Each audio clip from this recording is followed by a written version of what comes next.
Good morning, Fort McMurray, Wood Buffalo, and the rest of the world. You've tuned in to the Mac City Morning Show. I am your host, Elliot Pierre. We're going to start this off the same way we start every episode off, with a moment of gratitude.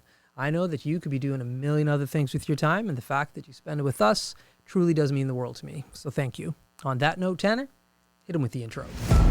How's she cutting, me loves? You're listening to the Mac City Morning Show.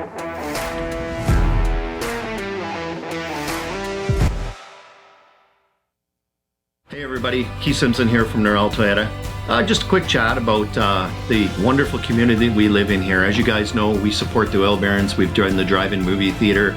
We're involved in the marathon here in Fort McMurray, and make sure we're taking care of the kids and all the local businesses, all the local charities, and all the local foundations, guys. That's what makes this community such an amazing place to live. And we are back. Big shout out to Norel Toyota, our title sponsor for today's episode. Thank you very much for your ongoing support. We really do appreciate it. As everybody at home knows, I don't introduce my guests because they can do a better job of that than myself. So, sir, can you please tell everybody at home who you are and what you're about? My name is Frank Power. I'm head of Hoop Heroes Inclusive Basketball Program. It's a program for kids with special needs, ages 5 to 18. We are officially starting on March 7th, and it's going to be the first round of us doing it. It's going to be 5 weeks long, so we have 3 different groups, so we have up to 60 kids in numbers. Wow.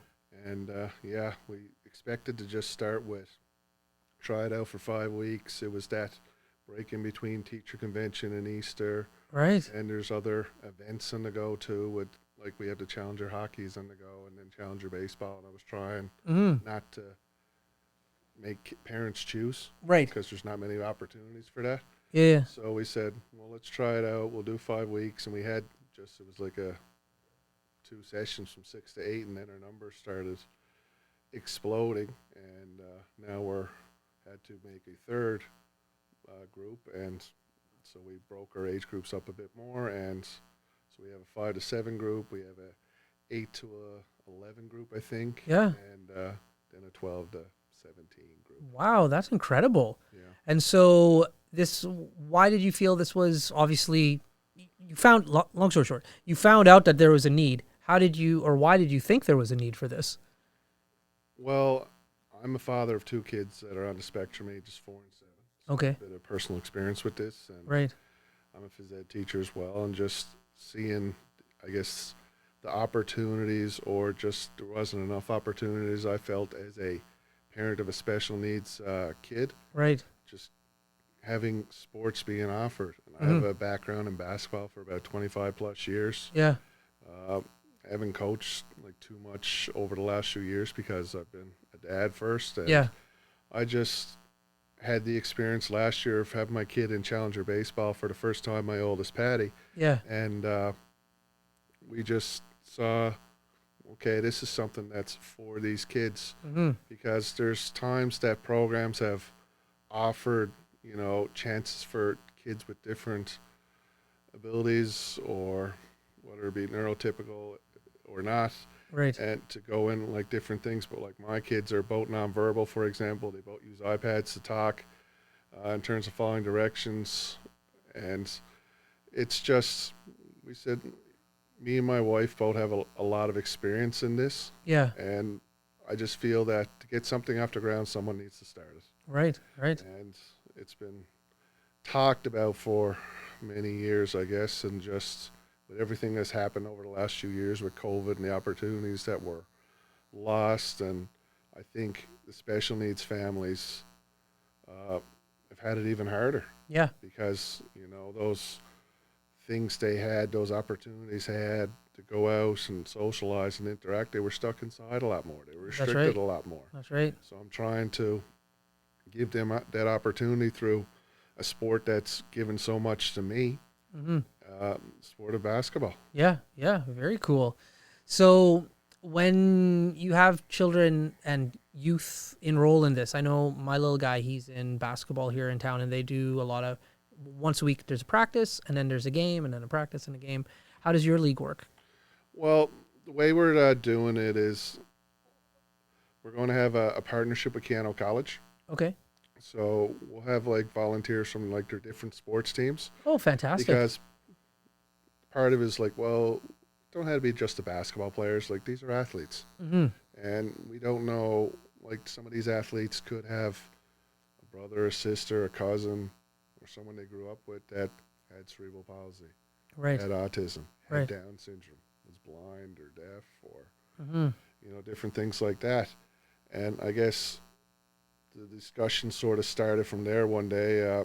Myself and the head athletic director, John Lambert, we go way back to our days in Newfoundland, coaching and even playing very, very long ago. And we just sort of started talking, and I guess word got around to him, and we sat down and had a meeting and said, okay, we'll work this out, and then they'll send up some players, and then we'll also have some like just volunteers Hmm.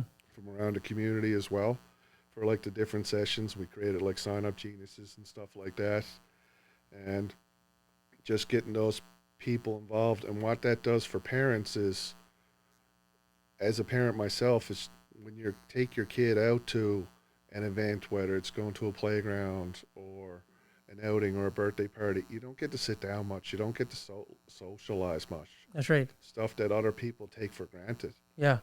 And what we're trying to do with this is every one of these players, these kids are going to have a buddy. Hmm. Will follow them around and help them out. And some kids will love basketball. Some kids will not feel it too much, or some kids might need assistance. Right. And what those people are, those buddies, are going to help those kids and go through the different activities. There's going to be stations set up. So we got donations and different things, and we bought these different types of adapted equipment. Okay. So, for example, I have a kid that's registered, and she's nearly legally blind. Yeah. So I got basketballs with bells in them Oh, for the neat. sound. And like even my little guy, who's not blind, but he was just dribbling, he found it like quite amusing himself, right? Right. Right. And just we got basketballs with different grips, like for the touch and the dexterity. Okay. Basketballs with like shows the hands to show them where to actually grip the ball properly. Right. Different types of modified baskets, like stuff for agility, stuff for footwork, stuff to help them out. So it's going to be stations are going to be set up with little Okay. directions, and the first session is going to be, okay, let's just get everyone used to each other, get Right. those volunteers used to the kids, get the parents comfortable with their kids taking part, Yeah. and just giving them the opportunity to explore, to play, to adapt the activities to as many different types of learning styles, physical, social, okay, anything is Yeah. possible, and just trying to make it work. Very cool. Very cool. So you said you had a background in basketball. So what did you play? We're talking high school. We talking college? Well, so long ago now. I went up from Newfoundland, so I went up through the provincial system. I was pretty lucky. I got to play some provincial basketball, and I even got to represent my province for the Canada Games. Oh, wow. Very long ago. Okay. 1997. I'm dating myself there a bit, but and then I guess we didn't really have, say, like the Keano level, like a Right. small college. It was you try to play for Memorial University, Yeah. or unless you wanted to go to another province and pursue it. Right. And if I had to think about it and like have that Keano thing, I might have tried to go move and play basketball that way and Yeah. see what I can do. Right. And eventually, pretty soon after that, I started getting into coaching. My dad was a coach. He coached me all the way up through my brother and my sister. Yeah. And I just started getting into coaching. I got involved in minor basketball programs. I was Right. involved with a minor basketball program for 7 years, Yeah. and coached high school basketball, junior high basketball, you name it. And I was in Newfoundland. Then I moved to Grand Prairie for a stint as a teacher, then Norway House, Manitoba, Oh, wow. which is north central on a reserve for 4 years there. Learned a lot there, coaching and just had community life there. And then spent 6 years at Holy Trinity, and now I'm 5 years at LCN. So I'm in my 16th, 17th year of teaching. I've lost track. Wow, that's fantastic, man. Well, listen, Tanner just tapped his phone, so that means he has his questions ready for his segment called the Mac City Minute. Sure. Before we get there, though, we're going to throw to an ad from Carrie from Patchouli Rose. Carrie, take it away. Hi, it's Carrie with Patchouli Rose Herbal Apothecary. I know our summer is coming quickly to an end. And during the summer, we always think of applying our sunscreen. But sunscreen is a product that we should be using every day of the year to protect our skin against harmful UVA and UVB rays, also against premature aging. I have a product called Dandelion Harvest, which is moisturizing, anti-inflammatory, and is great for anti-aging. You can use this every day of the year, and it's very moisturizing. If you want to check this product and any of my other products out, please go to patchoulirose.com. And we are back. Thank you, Carrie from Patchouli Rose. We do appreciate your ongoing support. Tanner, hit him with the Mac City Minute. Question number 1 for you today. What is your favorite moment that you've had playing basketball? Man, favorite moment. Playing, well, I was lucky enough when I was in Newfoundland to be a part of won 3 provincial championships, and the only year I didn't win was grade 12. So I was sort of lucky to play on some good teams at different levels. So I had 3 different teams, 3 different sets of roles on that. So probably in my high school career, in that and making and playing in the Canada Games, I never played too much, but just the experience of being there and being with that team and those players from across the country. So that's probably my top as a player. Question number 2. What is one moment that you think is the most iconic sports moment to you? Sports moment? Yeah. Wow. That's a head scratcher. When you ask these questions, I try to think about them in my head too, and I'm just like, yeah. I think most iconic sports moment to me, I look at 2 different things. So, being Canadian, grew up Toronto Raptors fan, so 2019, I just remember people even calling me because they knew I was in high school or whatever, like when that started in the Damon Stoudemire, and then just when they won that title, I'd probably say that Vince Carter slam dunk contest in 2000. I still remember going there and then going to Subway that night and people talking about that in the Subway lineup. And, Right. And then, I grew up Jordan fan, and, 1998, that shot and how everything ended. Yep. That's how it ended for me, not this stuff. I was going to say the same thing, actually. The Jordan final with the shot, it was against Utah Jazz, I believe. Yeah. That's the one moment, as soon as Tanner asked the question, that's what came to my mind immediately. Good. One of the first posters my wife got me. There you go. Question number 3.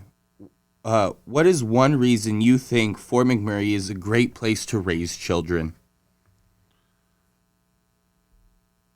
Fort McMurray is a great place to raise children because it just has a lot to offer. I was lucky enough to be on the board of directors of the Arctic Winter Games very recently, and I think we all take for granted what we have up here, the facilities, the resources, the knowledge of different people and different things, that we're just so used to having it.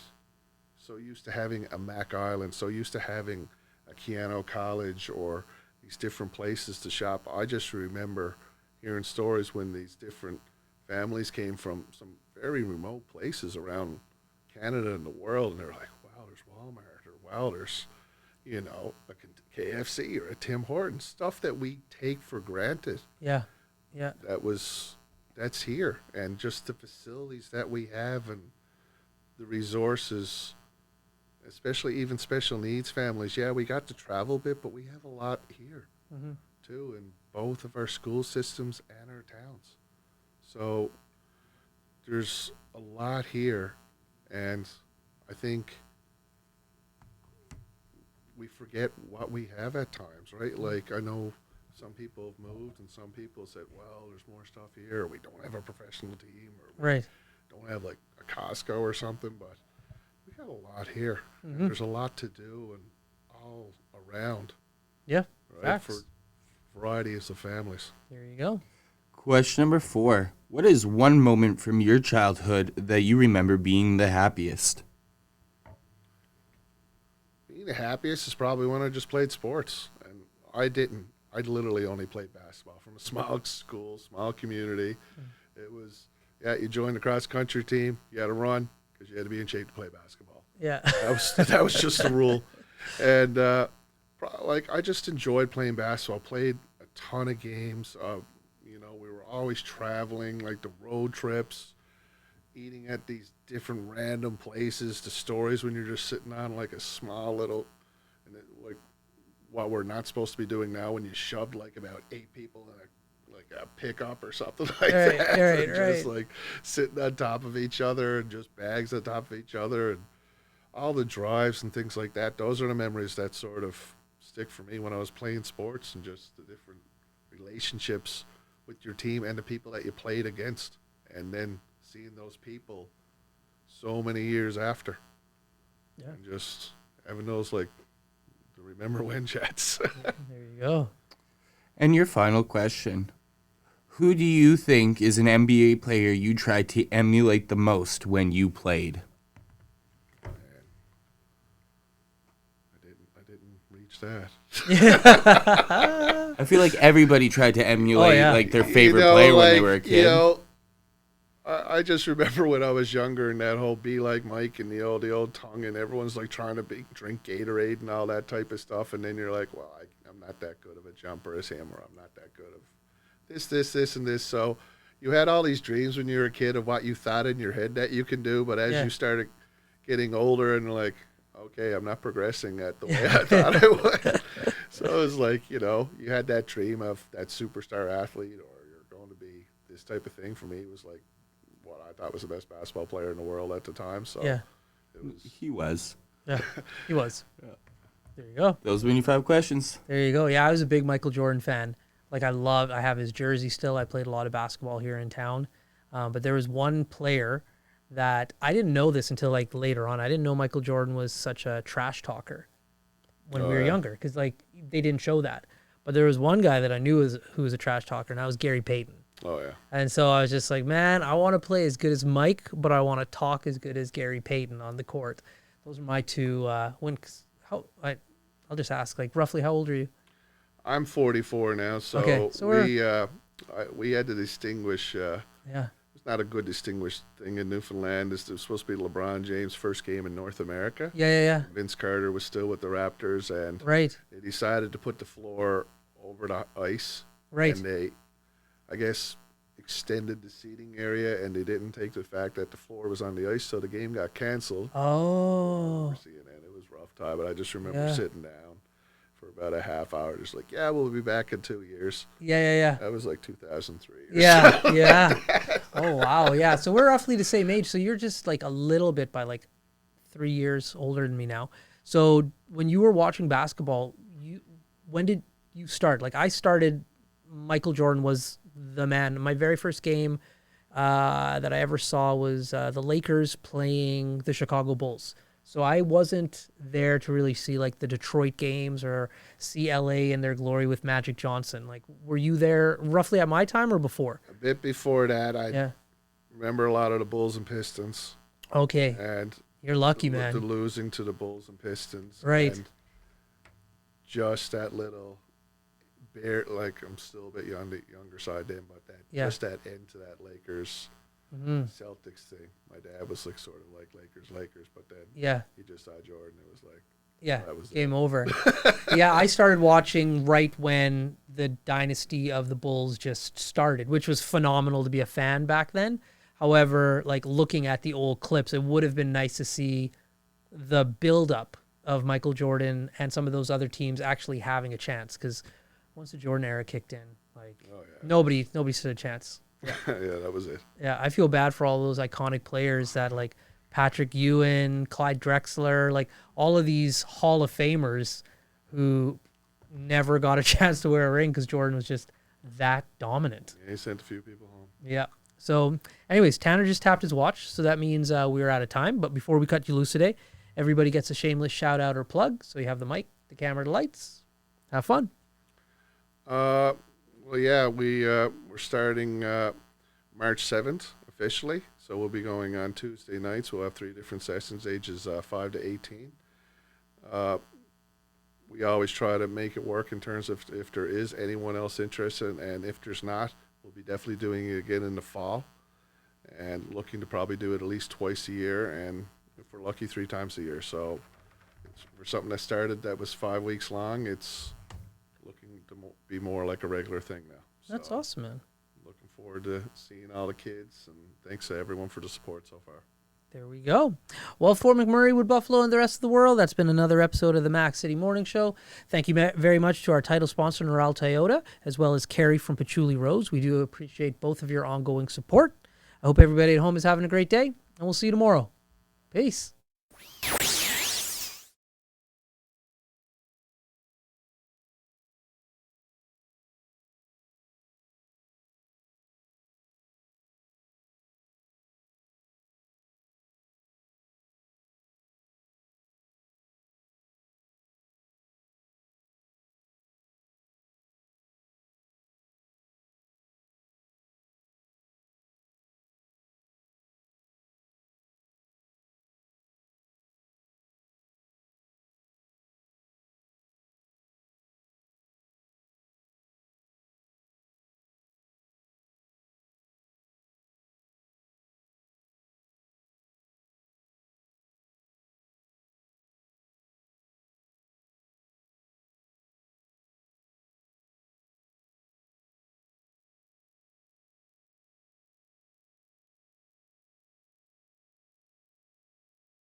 voice towards it. So like when I talk to Tanner, like if I was going to talk to your friends and I would turn my head